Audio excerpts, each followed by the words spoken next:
Yes, I called you to let you know that I had been scammed.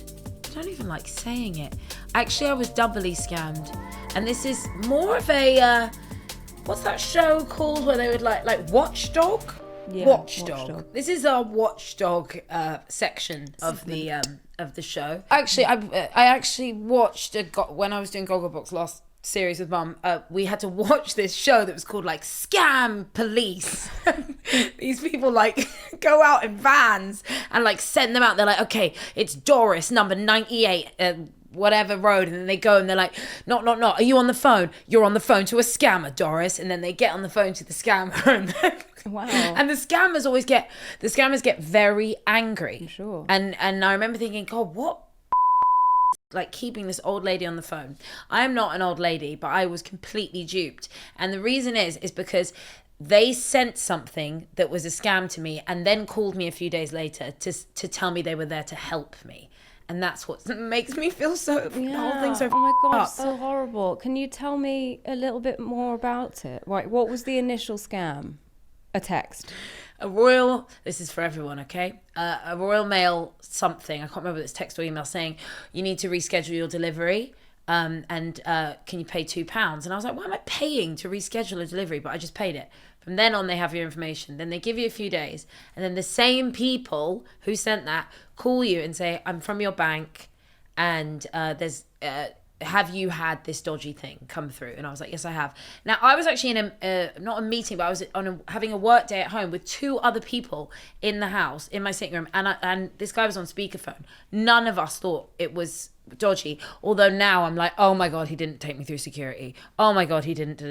Oh my God, that's why he kept me on the phone for an hour. Like he kept me on the line. No, but anyway, he then said, when you say take you through security, like nobody really should be calling you and asking you to take, because I had this over the summer. I had like this company called, they're still texting me now. So it says, hello, we need to speak with you about a personal business matter. I was in Italy. I was like, right, go on then. And they're like, well, because of the nature of this business matter, it's very confidential, so I'm going to need to take you through some security questions. Can I have your full name, date of birth, and first line of your address? And I was like, no. And she was like, what? And I was like, I'm not about to like just give my personal details to somebody that's calling me out of the blue that I don't know who you are or what you're about.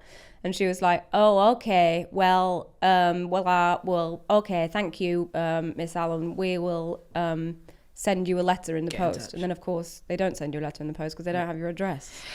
There's nonsense. But hang on a minute. But if you get taken through security by your bank, that because I've now had a conversation with the fake person and then my bank the next day, and it's the same thing. He does say like, okay, can I get you to confirm your date of birth? Can I get you to confirm where you live? Yeah, but you should never do it when they're calling you. Always say, okay, I'll call you back, and then go through official channels. So get the number off of the official website. Like I will never. If someone cold calls me and asks me for my details, it's a straight no. Like, I don't care. Okay. I will never make that mistake again. But this is the thing. After about 20 minutes, I was like, this is a bit weird. And then they said, someone's trying to spend thousands of pounds in on a car hire in Birmingham. So basically to scare you. I said, can you send me a verification code? And he did. And they now have fake ones of those. Wow. Like, it didn't come through my app. I should have seen the difference, but I just saw a code and went, okay, cool. So everyone watch out for those as well. Okay. And then anyway, he told me to go have some privacy and then asked me to move loads of money to this like safe account with the code name. I mean, this is where I feel so silly. Oh, with the code name EBAY. I was like, eBay? He's like, yeah. And I was like, okay.